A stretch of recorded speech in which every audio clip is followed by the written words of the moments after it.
I'm Matt Hansen. I'm a film futurist and the author of The End of Celluloid, and have been interested in digital film and video and advanced moving image and the spectrum of moving image since about 1996. In 1996, I talked about the idea that at that point, music creators had a recording studio in their bedroom, and in a few years filmmakers would have a film studio in their flat. And at the time it sounded crazy, but we're living in a period now where we have that. But not only do filmmakers have that technology available in, wherever they are in their flat, they can actually take it on the road with them. The mobile studios, basically, everybody can be their own studio. So I think this idea of the networked creator combined with the idea of the fact everybody can have their own studio, or nano studios if you like, is just fundamental in the kind of explosion for the possibilities of storytelling and the filmmaking form. There's a really interesting thinker called Jane McGonigal in the US, and she's very involved in participatory media. And one of the things she talks about is the fact that in the future there's a major skill that we all need, which is about mass participation and collaboration, and how we can actually all collaborate in big artistic endeavors which we would not necessarily want to undertake by ourselves. So that's a process that we're learning, just as we as people and consumers of the internet have learned to navigate our way through content, and also to actually consume and use social media. It really is a transformation that's occurring at the moment, and we're moving from social media into an area where I think we are now, which is social publishing. But in the next decade, we're definitely going to move into a period of social production. So how do we become relevant content creators in the networked age? That's the key point. In a similar way to the fact that there was a lot of misunderstanding about blogging and microblogging like Twitter in the early days, now we all know the reason for those things, and we find them useful. Many people find them useful.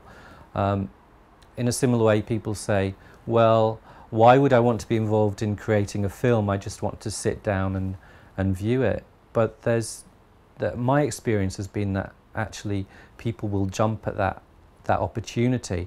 They might not want to get involved in all technical aspects of it, but they may want to get involved in a certain part of it, whether that's the development, the production, or actually extending the story world. And you can get a glimpse of that now in the way that fan culture has really developed. And there seems to be a rabid enthusiasm for story worlds that can actually encompass the desires of the audience and allow them to become engaged in that in a meaningful way. I think it's quite an old school mentality that you're an artist in an ivory tower, and that you can beaver away perfecting a work and then present it to the outside world for better or worse. There's also the point that actually if you do that, yes, you have, the only person you have to pander to at that stage is yourself, but you've always got to find the funding for that work, the necessary funding for it, especially in filmmaking. So we've been constrained by the whole production process of film, and there's been some quite narrow gatekeepers for it, and all those gatekeepers have wanted in the past are basically commercial success. So what you actually give away in terms of transparency and openness and engaging with people right from the start, you actually gain in terms of freedom from those traditional gatekeepers. So if you can get your audience engaged in the production of what you're doing and get them fired up for it without diluting what you do, I think paradoxically it can concentrate what you are actually producing as a filmmaker, as a content creator. And it might not mean that you can, as a member of the audience, engage with a massive amount of these projects, but I don't think that matters. There'll always be a window or an opportunity to go and see a movie which on a Friday night which you just want to see, and that's it. But if it's something which piques your interest more, then you actually want to get involved in that project more. Like, for example, I can definitely see that if somebody like David Lynch, for example, were to do this, and he's experimented in the form anyway with certain online projects, but I'd subscribe in the flash of an eye to being able to get involved in a more immersive way in a David Lynch project. What's happening in the networked age is a reawakening and a flowering of the creation of cult media. To a lot of people, being a successful artist is about getting your work seen by as many people as possible. To me, that does not engender success, that just engenders recognition. I think it's much more interesting as a creator if you can reach an audience which is much narrower but is much more with you and engaged and inspired by what you do. So you don't need to reach hundreds of thousands of people to do that. You only need to reach thousands or tens of thousands.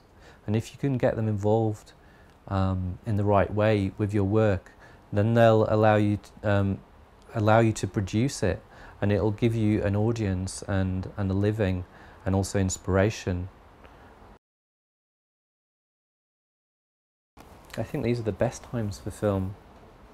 We've travelled through 100 years, and to a certain extent there've been 100 baby steps, and digital video is now going to enlighten what celluloid started, and that kind of darkened movie theatre is going to be completely illuminated by the digital screen and digital video. I think it'll be hard to be any one thing in the future.